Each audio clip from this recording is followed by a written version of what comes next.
ಅಯೋಧ್ಯೆಯಲ್ಲಿ ಪ್ರತಿಷ್ಠಾಪನೆ ಆಗಿರುವಂತಹ ಬಾಲರಾಮನ ವಿಗ್ರಹ ಕೆತ್ತಿದಂತಹ ಮಹಾನ್ ಶಿಲ್ಪಿ ಶ್ರೀಯುತ ಅರುಣ್ ಯೋಗಿರಾಜ್ ಸರ್ ಅವರು ಆ ನಗುಮುಖದ ಬಾಲರಾಮ, ಕಾಂತಿಪೂರ್ಣವಾದ ಕಣ್ಣುಗಳು, ಶಾಂತಿ ತುಂಬಿದ ಮುಖವನ್ನ ನಮಗಾಗಿ ಕೊಟ್ಟಂತಹ ಕಲಾವಿದರು. ನಮ್ಮ ಕರ್ನಾಟಕದ ಹೆಮ್ಮೆ, ಮೈಸೂರಿನ ಹೆಮ್ಮೆ. ಬರ್ಲಿ ಚಪ್ಪಾಳೆ ಅರುಣ್ ಸರ್ಗೆ ಪ್ಲೀಸ್. ಸರ್ ಸಾಧನೆಯ ಬಗ್ಗೆ ಬಹುಶಃ ಮಾತುಗಳಲ್ಲಿ ವರ್ಣಿಸೋದಕ್ಕೆ ಆಗೋದಿಲ್ಲ. ಅವರ ಸಾಧನೆ ಬಗ್ಗೆ ಒಂದು ಚಿತ್ರಣ ಇದೆ, ಆ ಚಿತ್ರಣವನ್ನ ನೋಡ್ಕೊಂಬರೋಣ ಪ್ಲೀಸ್.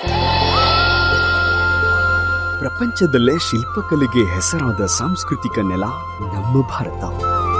ಅಂತಹ ಶಿಲ್ಪ ಚಾತುರ್ಯಕ್ಕೆ ಹೆಸರಾದ ಶ್ರೇಷ್ಠ ಶಿಲ್ಪಿ ಭಾರತದ ಜಕಣಾಚಾರಿ ಮೈಸೂರಿನ ಶ್ರೀ ಅರುಣ್ ಯೋಗಿರಾಜ್. ಇಡೀ ದೇಶವೇ ಗೌರವಿಸುವ ಅಗ್ರಮಾನ್ಯ ಶಿಲ್ಪಿ. ತಂದೆ ಸೇರಿದಂತೆ 5 ತಲೆಮಾರು ಶಿಲ್ಪಕಲೆಗಾಗಿ ದುಡಿದಿದ್ದಾರೆ. ಅವರೇ ಕೆತ್ತಿದಂತಹ ನೇತಾಜಿ ಸುಭಾಷ್ ಚಂದ್ರ ಬೋಸ್ ರವರ ಮೂರ್ತಿಯನ್ನ ನವದೆಹಲಿಯ ಇಂಡಿಯಾ ಗೇಟಿನ ಅಮರ್ ಜವಾನ್ ಜ್ಯೋತಿಯ ಹಿಂಭಾಗದಲ್ಲಿ ಸ್ಥಾಪಿಸಲಾಗಿದೆ. ಕೇದಾರನಾಥದಲ್ಲಿ 12 ಅಡಿ ಎತ್ತರದ ಆದಿ ಶಂಕರಾಚಾರ್ಯರ ಪ್ರತಿಮೆ, ಮೈಸೂರಿನಲ್ಲಿ ಡಾಕ್ಟರ್ BR ಅಂಬೇಡ್ಕರ್ ರವರ 15 ಅಡಿ ಎತ್ತರದ ಶಿಲ್ಪ, ರಾಮಕೃಷ್ಣ ಪರಮಹಂಸರ ಬಿಳಿ ಅಮೃತಾಶಿಲಾ ಪ್ರತಿಮೆ, ನಂದಿಯ 6 ಅಡಿ ಏಕಶಿಲಾ ಪ್ರತಿಮೆ ಹಾಗೂ ಇಡೀ ಜಗತ್ತೇ ಭಕ್ತಿಭಾವದಿಂದ ಕೈಮುಗಿಯುವ ಅಯೋಧ್ಯೆಯ ಬಾಲರಾಮನನ್ನ ಕೆತ್ತಿದ ಪುಣ್ಯಶಾಲಿ ಶ್ರೀ ಅರುಣ್ ಯೋಗಿರಾಜ್.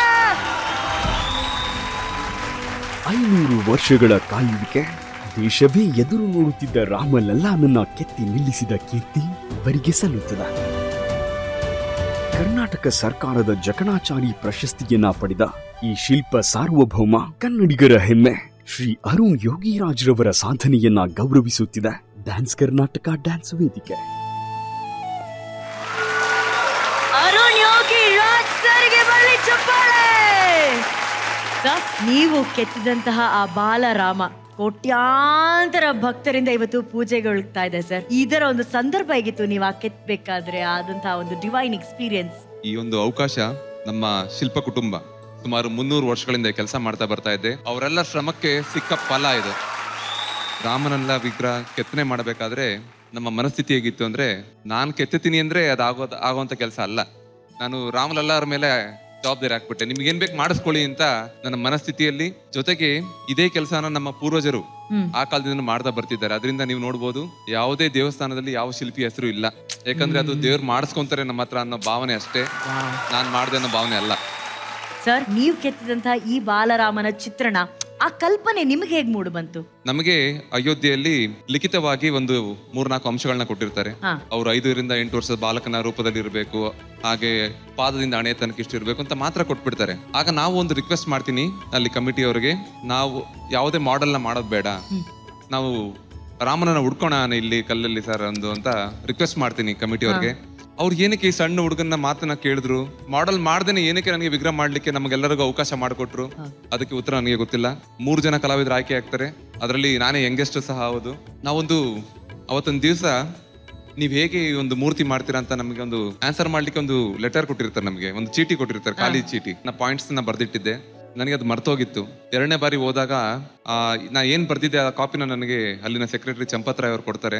ನನಗೆ ಆಶ್ಚರ್ಯ ಆಗುತ್ತೆ, ಈ ಭಾರತದಲ್ಲಿ ಈಗ ಇದನ್ನ ವಿಗ್ರಹನ ನೋಡಿ ನೀವ್ ಏನೇನ್ ಹೇಳ್ತಾ ಇದ್ರ ಎಲ್ಲ ಪಾಯಿಂಟ್ ನಾನು ಮೊದಲನೇ ದಿವಸನೇ ಬರೆದು ಕೊಟ್ಟಿದ್ದೆ ಅವ್ರಿಗೆ.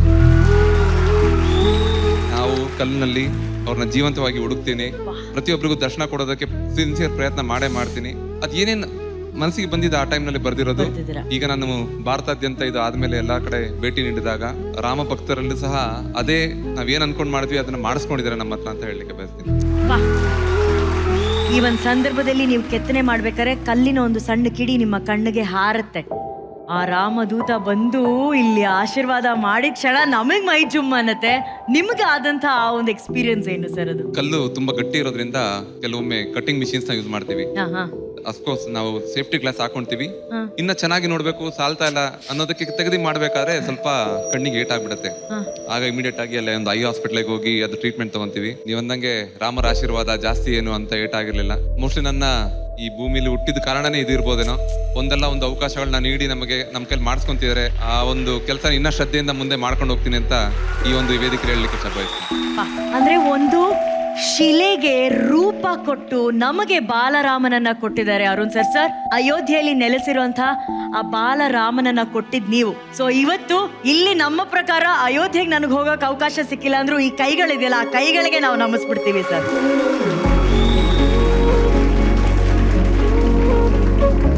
Such an honor to have you in our show, sir. Such an honor. Thank you so very much. Thank you. Thank you, man. Thank you. Raghu, ಬಹಳ ಹೆಮ್ಮೆ, ಬಹಳ ಗೌರವ ನಿಮ್ಮ ಮೇಲೆ ಇವತ್ತು ನನಗೆ. ಇವತ್ತಿಂದ 1000 ವರ್ಷನೋ 2000 ವರ್ಷನೋ ಮುಂದಕ್ಕೆ ಹೋದಾಗ ಅವತ್ತಿಗೂ ಜೀವಂತವಾಗಿರ್ತಾರೆ. ಅದೇ ಬಾಲರಾಮ ನಮ್ಮೆಲ್ಲರೂ ಕಾಯ್ತಾರೆ. ಅದಕ್ಕೆ ನೀವು ಪ್ರತ್ಯಕ್ಷ ಸಾಕ್ಷಿ. ಓ, ರಾಮ ಅಂದ್ರೆ ಈ ತರ ಇದ್ರೇನೋ ಅನ್ನೋದೊಂದು ಬೇಕಲ್ಲ ಇನ್ ಮುಂದೆ ಬರುವಂತ ಪೀಳಿಗೆಗೆ. ಅದಕ್ಕೆ ನೀವು ಸಾಕ್ಷಿಯಾಗಿದ್ದೀರಿ ಅರುಣ್ ಸರ್. ನಮ್ಮ ಭವಿಷ್ ಮತ್ತೆ ಹನೀಶಾ ತುಂಬಾನೇ ಶ್ರದ್ಧೆಯಿಂದ ನೀವು ಡಾನ್ಸ್ ಮಾಡಿದಿರಿ ಇವತ್ತು. ಬಹಳ ಒಳ್ಳೆ ಡಿಸೈನಿಂಗ್ ಇತ್ತು ಅರುಣ್ ಮಾಸ್ಟರ್. ನೀವು ಕತೆ ಹೇಳಿರೋ ರೀತಿ ಬಹಳ ಖುಷಿ ಆಯ್ತು ನನಗೆ. ಎಸ್ಪೆಷಲಿ ಅವ್ರು ಬಂದು ಏಟಾದಾಗ ಬಂದು ಮಲ್ಕೊಂಡಾಗ ರಾಮ ಪ್ರತ್ಯಕ್ಷ ಆಗೋ ಒಂದು ಟೈಮಿಂಗ್ ಇದೆಯಲ್ಲ, ಅದು ಪ್ರತ್ಯಕ್ಷ ಆಗುವಂತ ರೀತಿ, ಇವೆಲ್ಲವೂ ಕೂಡ ಒಂಥರ ಮೈ ಜುಮ್ ಅನ್ಸುತ್ತೆ. ಬಹಳ ಖುಷಿ ಆಗುತ್ತೆ. Thank you so much. Thank you Raghu. What a nice human being. What a nice personality. ನಾನು ಒಂದು ಮಾತು ಹೇಳಲ್ಲ ಅನು, these things ಸುಮ್ಮನೆ ಯಾರೂ ಮಾಡೋಕ್ಕಾಗಲ್ಲ. Not anybody can't do stuff like this. You have to be blessed. I'm very blessed to see you today, sir. It was really nice meeting you. It's an honor for me, man. ನಿಮ್ಮ ಮುಂದೆ ನಿಂತ್ಕೊಳ್ಳೋದು ನನ್ನ ಸೌಭಾಗ್ಯ. ಡಿಕೆಡಿಗೆ ಬಂದಿರೋದು ನಿಜವಾಗ್ಲೂ ಇವತ್ತು ತುಂಬಾ ಖುಷಿ. ನಮ್ಮ ಕೆಲಸದ ಒತ್ತಡದಲ್ಲಿ ನಾವೊಂದು ಈ ಕಾರ್ಯಕ್ರಮನ ನೋಡಿ ನನ್ನ ಮನಸ್ಸು ಹಗುರ ಆಗ್ತೈತೆ ಯಾವಾಗಲೂ. Oh, that's really nice to know. Sweet, sir. And thank you, Arun. Our Raman sculpture hindgade, you know, when that fire was coming and we seeing him, that moment is not measurable to anything else. So thank you so much, Arun. Thank you. And ma'am, ಎಂಥ coincidence. ಜಗತ್ತೇ ಇವತ್ತು ಆರಾಧಿಸ್ತಾ ಇರುವಂತಹ ಬಾಲರಾಮನನ್ನ ಕೊಟ್ಟಿದ್ದು Arun sir. ಇವತ್ತು ಈ performance choreograph ಮಾಡಿದ್ದು Arun sir. Arun sir ಅವರ ಕಥೆಯನ್ನ ಹೇಳೋಂತ ಅವಕಾಶ ಶ್ರೀರಾಮ ಕೊಟ್ಟಿರೋದು Arun ಅವರಿಗೇನೆ. There is always a divine connection. That dots are getting connected. Actually ಈ ಪರ್ಫಾರ್ಮೆನ್ಸ್ ಮಾಡಬೇಕು ಅಂತ ಹೇಳಿದ ತಕ್ಷಣ ಅರುಣ್ ಮಾಸ್ಟರ್ 4 ದಿನ ನಾನ್ ವೆಜ್ ತಿನ್ಬೇಡಿ, 4 ದಿನ ಸ್ಟ್ರಿಕ್ಟ್ ಆಗಿರಿ, ನಾವು ಏನ್ ಪರ್ಫಾರ್ಮ್ ಮಾಡ್ತೀವೋ ಒಳಗಿದ್ರೆ ಅದು ಹೊರಗೆ ಬರಕ್ ಸಾಧ್ಯ. ಸೊ ಅದನ್ನ ಕಲಿಸಿದ್ದು Arun master. First of all Arun master super. Thanks Anantha. Super ಬಂದ್ರೆ ಸೂಪರ್, ಯಾಕಂದ್ರೆ ಮೈ ರೋಮಾಂಚನ ಆಗುತ್ತೆ ನನಗೆ. ಕ್ಲೈಮ್ಯಾಕ್ಸ್ ಬಂದಾಗ it was amazing, so beautiful. Excellent Bhavish. Actual ಆಗಿ ಥ್ಯಾಂಕ್ ಯು ಸರ್. ಆ ಪಾತ್ರ ಮಾಡಕ್ಕೆ ನಿಮ್ಗೆ ಯೋಗ ಇತ್ತು, ಆ ಯೋಗ್ಯತೆನೂ ಇತ್ತು. Thank you sir. ಅದಕ್ಕೆ ಅಷ್ಟು ಅದ್ಭುತವಾಗಿ ಮಾಡಿದ್ರು. ಅರುಣ್ ಅವ್ರ ಬಗ್ಗೆ ಹೇಳ್ಬೇಕಂದ್ರೆ, ನಾವು ಒಂದು ಫಂಕ್ಷನ್ಲಿ we shared the stage. I can forget that moment. ಅವಾಗ ಹೇಳಿದ್ರು ಇವರೇ ಅಯೋಧ್ಯೆಯಲ್ಲಿ ರಾಮನ್. ನನಗೆ ಅಪ್ಪ ಮೈ ಗಾಡ್. ಅಂಡ್ ಇವತ್ತು ಅವ್ರು ಮಾತಾಡಿದ ರೀತಿ ಎಷ್ಟು ಚೆನ್ನಾಗಿತ್ತು ಅಂದ್ರೆ, ನಾನು ಏನು ಮಾಡಲಿಲ್ಲ ಸರ್, ಅದು ಅದಾಗೆ ಮಾಡಿಸ್ಕೊತು. ಅದೇ ದೊಡ್ಡತನ, ಅದು ಒಲಿಬೇಕು. ಎಸ್, ಅವನ ಇಚ್ಛೆ. ಆ ಇಚ್ಛೆನ ಭಾಳ ಅದ್ಭುತವಾಗಿ, ಭಾಳ ಸಿನ್ಸಿಯರ್ ಆಗಿ ಹೇಳಿದ್ದಾರೆ. ನಿಮ್ಮನ್ನು ಮೀಟ್ ಮಾಡಿ ನಮಗೆ ಭಾಳ ಹೆಮ್ಮೆ ಅನ್ಸುತ್ತೆ ಸರ್. ನನ್ನ ಸೌಭಾಗ್ಯ ಯಾವಾಗಲೂ ಭೇಟಿ ಮಾಡೋದು. ಅದ್ಭುತವಾದ ಮಾತು ಹೇಳಿದ್ರಿ, ತುಂಬಾ ಚೆನ್ನಾಗಿತ್ತು. Bhavish super. I love you. God bless.